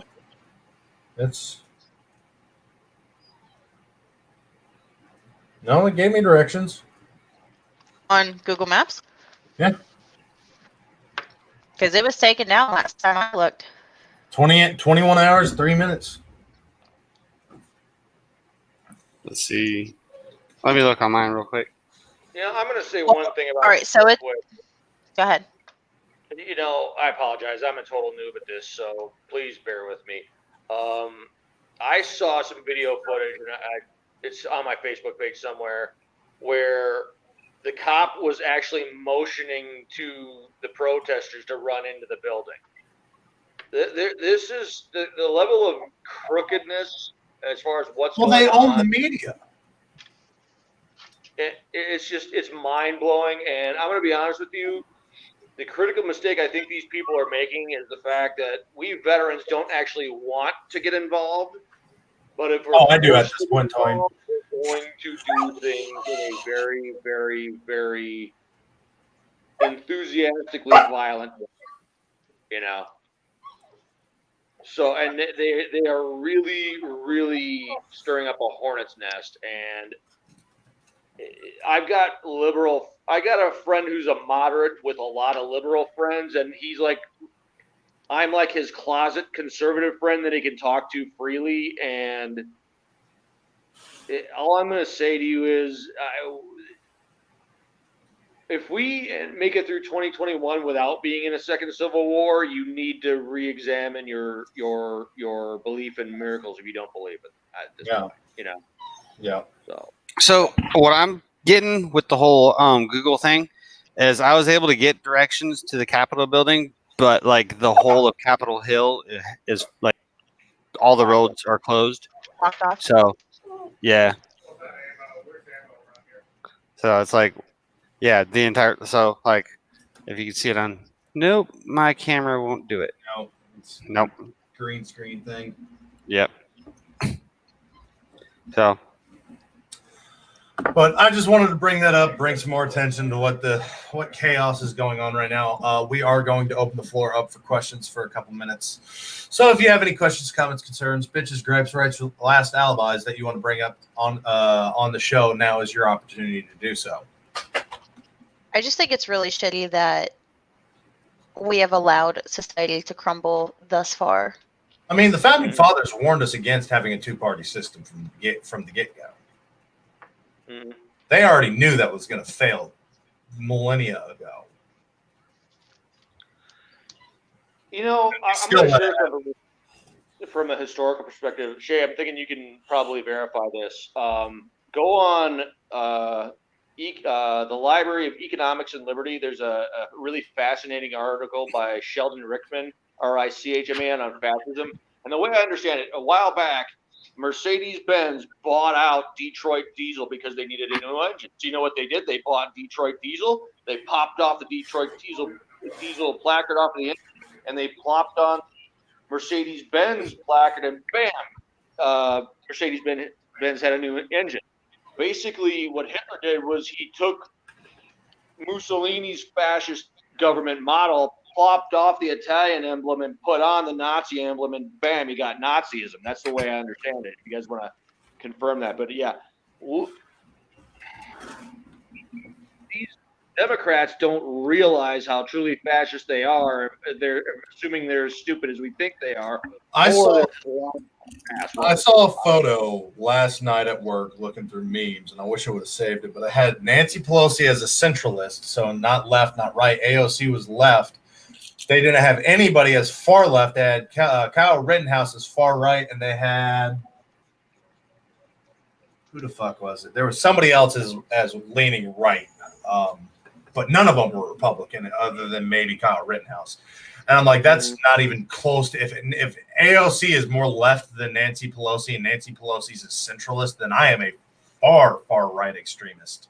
If Nancy Pelosi is a centrist, I am the bastard child of I'm the bastard child of Chuck Norris and Wonder Woman. That woman has probably gotten more political advice from Xanax and vodka than actual human beings. So no, she's yeah.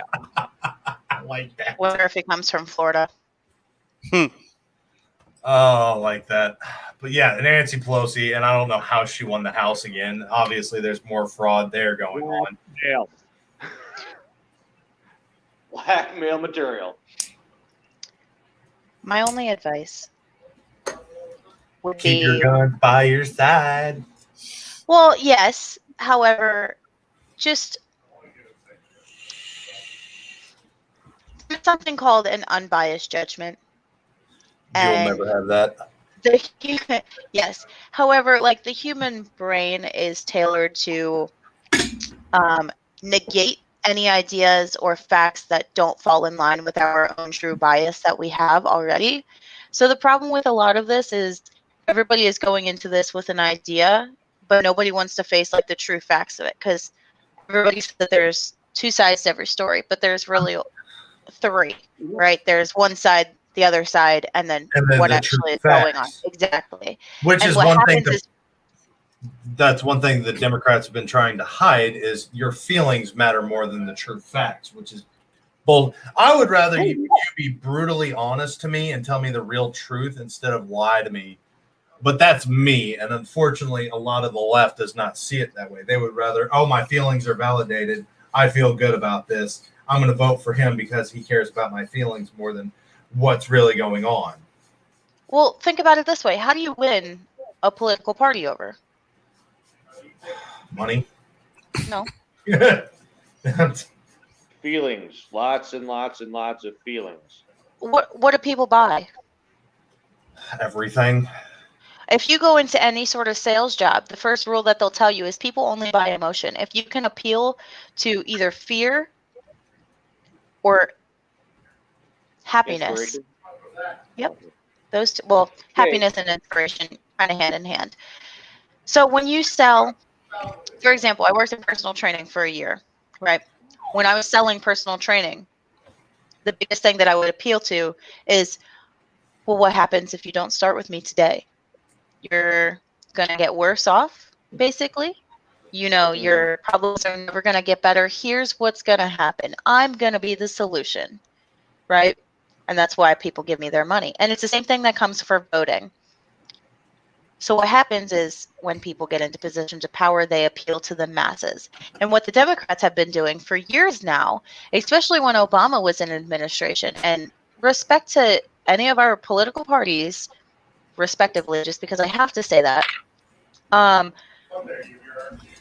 one thing that the Democrats have done is they have continued to weaken society and make the dependence on them greater and greater. When Obama was in the administration, unemployment was super high. And what happened? We were giving out Obamacare. We were giving out free cell phones. Section 8 housing became an even bigger thing. Food stamps skyrocketed. So what did we do to the American people? We pretty much took the American dream, we crumbled it apart, and we gave it to them in pieces off of the working hands of people who actually put in work.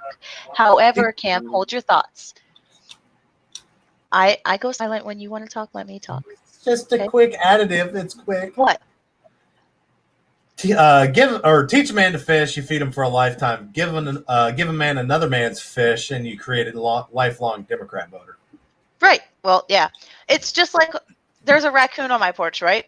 I fed it once. It comes back every single night. I live on the second floor. So it goes out of its way to climb on the second floor balcony because it knows it's going to get food from my porch. I have a Democrat. You have a Democratic. Yes, you do. But what the Democrats are doing is they have weakened society for years after years after years. And it has come to the perfect point where we are at now because when Obama got out of the House and Trump took over, Trump started pushing people and unemployment dropped, right? Which is beneficial for the economy. Yeah, exactly. But they didn't like going to work. They don't want to work. I don't want to work, but I know I have to work. Yes. Unless I go vote Democrat. We have created a weaker society where people are more comfortable depending on it instead of going out of their comfort zone and having confidence that they can work for something that they want. And what has happened is over this continuous years, the Democrats have fed into it and fed into it and fed into it. And it was a perfect plot allowing Trump to come into office because Trump pushed people to do things on their own. Trump gave the confidence to people, and people didn't like that because what happens to an object in motion? It'll stay in motion as long as that applied force continues. However, an object that is not in motion will continue to stay inert until an outside force is applied. The outside force has to be stronger than that force to stay put. And that's what Trump did to the American people. And people were like, whoa. I think we need to go back to Viking times. I think we need to go back to a kind of a Viking mentality, whereas if you don't provide or help the clan any, you are exiled from the clan. And we'll give them, like, California. You can have California. Anybody that's willing to actually contribute to society, you can come to the rest of America. But everybody that just wants to live off somebody else's tit can go live in California and see what life is really like. Which, if you move to anywhere out of California, if you leave California for a better life because cost of living in California is too fucking high, the homelessness is skyrocketing, all that bullshit you have over there, don't continue voting for the same shit over there you were voting for. Obviously, it didn't work. Yeah, hashtag don't California my Texas. That one's been going around forever. Chey, to your point. I have a hat that says don't California my Texas. don't to California the rest of the damn country. That's the problem. Now, Shay, to your point, I think as far as bias is concerned, I think everybody should be like in high school and in college. I think everybody should be made to go to an automotive, just good old fashioned shop class. And like, once you have to build an engine, it doesn't matter how you feel about certain tolerances as far as how things go together and what torque specs are supposed to be. If you screw up, your feelings aren't going to matter. You can find videos. You can find one video because the guy didn't torque the crank down tight enough. The crankshaft just slammed. It's just busted out of the bottom of the engine, and the engine was shot.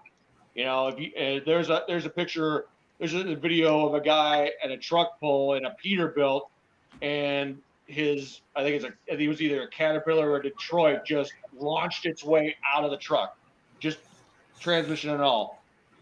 If you don't, that's the one way to just say your feelings don't matter. If you don't follow procedures, if you don't do things a certain way, you're going to do damage. It goes back to craftsmanship and caring about what you do. We've lost that sense. We've lost that sense of pride and craftsmanship in the things we do. Well, you can thank the technology era for that. Very much so. Hopefully soon to be published author, I personally think that the emoji has done more damage to the English language, whether it be spoken or written, than anything else, because you're so lazy. All you do is pop up an emoji and it just mean whatever you want it to mean, and you just get to be lazy. You don't have to communicate with each other. Yeah, I can agree with that. So. Well, we've got about 10 minutes left, so if anybody had any questions, now's your time. You wasted 20 of that listening to us. If you had a question, you should have asked it. Oops.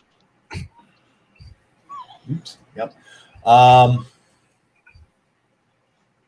I'm gonna say is I hope you guys are ready for my show on Thursday, provided I can get my my guest on, because I started out the third part of my story, my time in Baghdad. The very first story I said, okay. Hold. Let's hit the ground running, screaming, and so that's what I plan to do. So if you got, just cross your fingers.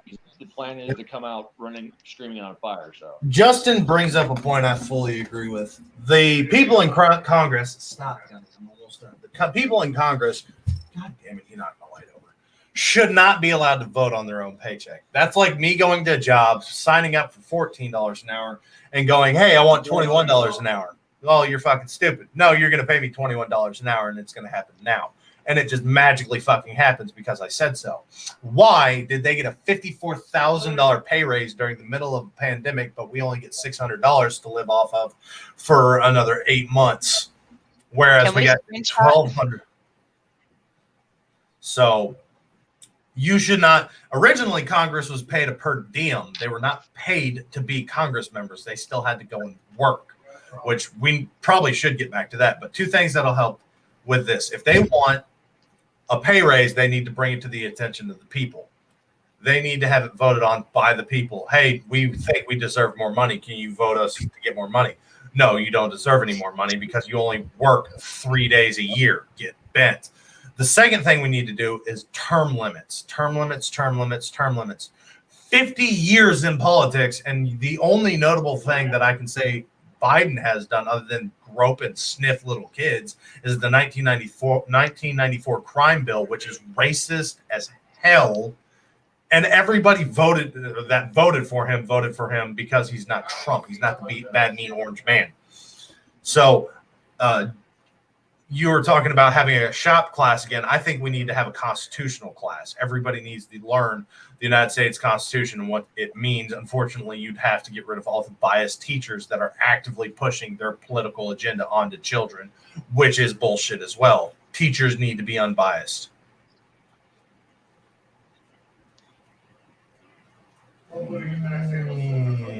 That one could cause some problems.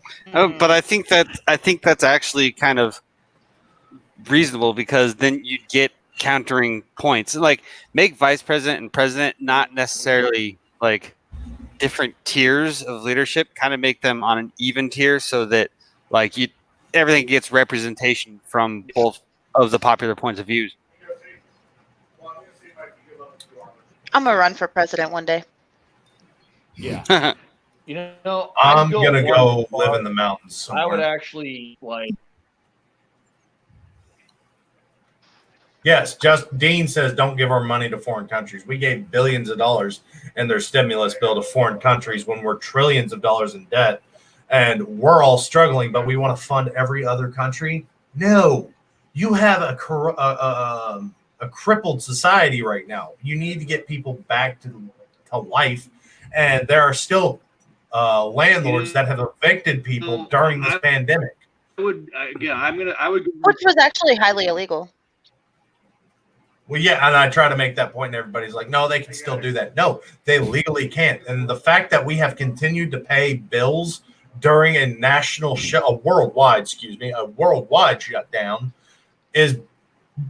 it baffles me. If this was really a shutdown and you expect us to live off of $1,200 and $600 and survive, we should not be paying rent, truck, car notes, water, electricity, internet. Now, if the internet goes down, okay, well, you're shit out of luck unless they can go and fix it. That's on that company to go and fix it. But you shouldn't have to pay for everything and expect to survive off of $1,800 for a year. What the fuck? That's us. That's our cabinet. Chey got it. And hey, as long as it gets their gender studies budget met, that's all that matters. You know what I'm saying? Yeah. Secretary of Defense. I'm just saying, we're allowing the government to weaken our society, starting with our younger generation, because they're taking certain things out of the curriculum. But somebody in the 40s, like how they're censoring the history. Somebody born in the 40s should not be telling people how they need to live in the year 2000. You are outdated, dude. Time to retire. I don't know if you can necessarily make that statement without. Because remember when they were like, "Oh, the Constitution's out of date. Like, we need to make some changes to it because it's." However. Oh no, I will actively make that statement because they are trying to change the Constitution. The Constitution was created for the guidelines of this country. It should not be amended for anything. It is not a person, but a person trying to dictate something from 60 plus years ago for how we need to live today. We need to take your guns. We need to take your freedom of speech. No, the Constitution clearly put that in there, that those are rights that shouldn't be affected any. Right, but people will do that anyways, because what is happening is we are allowing society to have so much power with that. There is no constraint on the Constitution that says what you can and cannot say. And people are taking that and stretching it so far that they're allowing them to be like, okay, well, you definitely can't say that. Like, if your idea doesn't match mine, you are not allowed to say that. And I think that's one problem we have with social media platforms. They should not be able to have a bias. You created a platform for the people to use and allow millions of users to use. After a certain number that you hit, I think if you keep it small to a select group of people, you should be able to control it. But the fact that you open it up to the public makes it a public entity, meaning that whatever goes on there can go on there. Hold up, Cam. Let him. Specific restrictions. Hang on. He's been trying to say something. Go ahead. Okay. Check it out. As far as the Constitution, Antonin Scalia, one of my favorite justices. I'm going to butcher the quote because he said the Constitution is a legal document. It is not a living document. It says what it says, and it doesn't say what it doesn't say.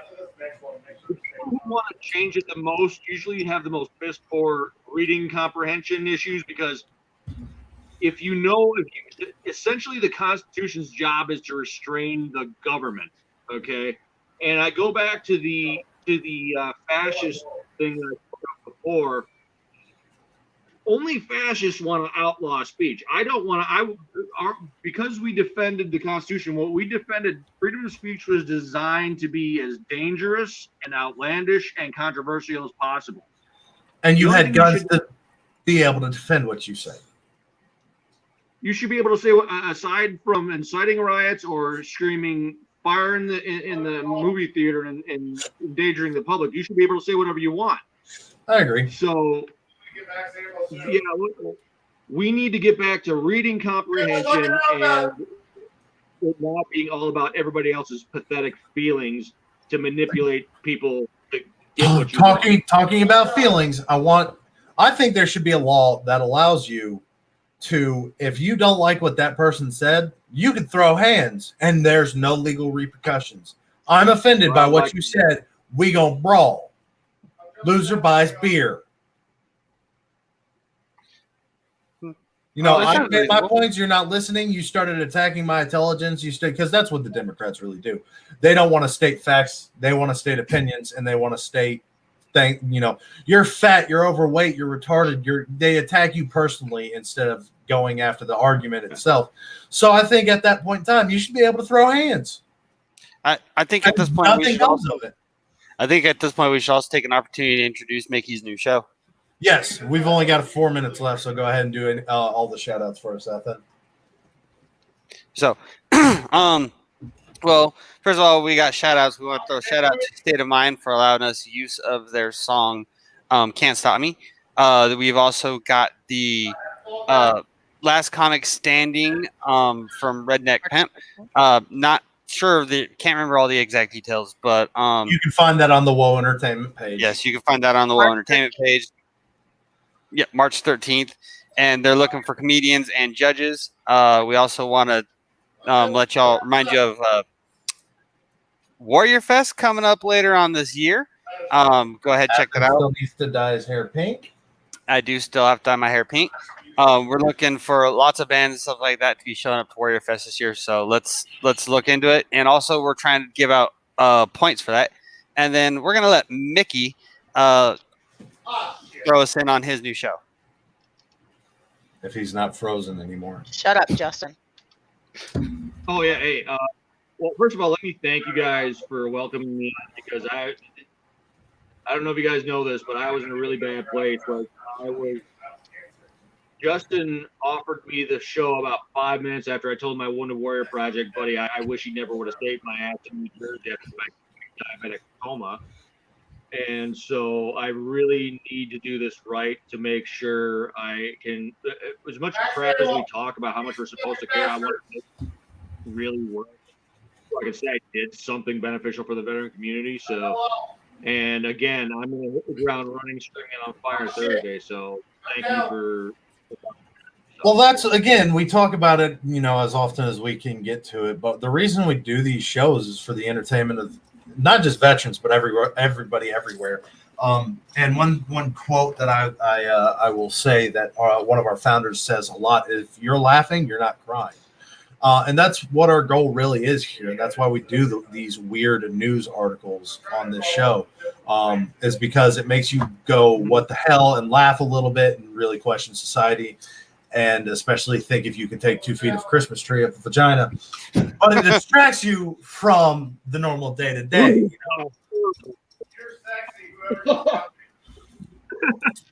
Plus, I don't know if it's sexy, but thank you. Who doesn't want to see my roommate's gaming. He just screams sexy. Plus, who doesn't get a little serotonin looking at this goofy bastard? Not to mention the special guest in my cat's asshole. Yeah. Cat's asshole, thank you for joining us today on the show. We appreciate it, and we hope to see you next week. But that's our time for the day, ladies and gentlemen. We always appreciate y'all coming out and supporting us. We love what we do. We hope that we can continue to do it. We look forward to seeing you next week. Same time, same place. Be sure to give us a reaction other than the blue thumbs up, and give us as many shares as you can to any groups you can. As always, I'm Cameron. I'm Athen. I'm still a dumb bitch named Cheyenne. And that's Mickey. There you go. And it's 1700 somewhere. Just not here. All right.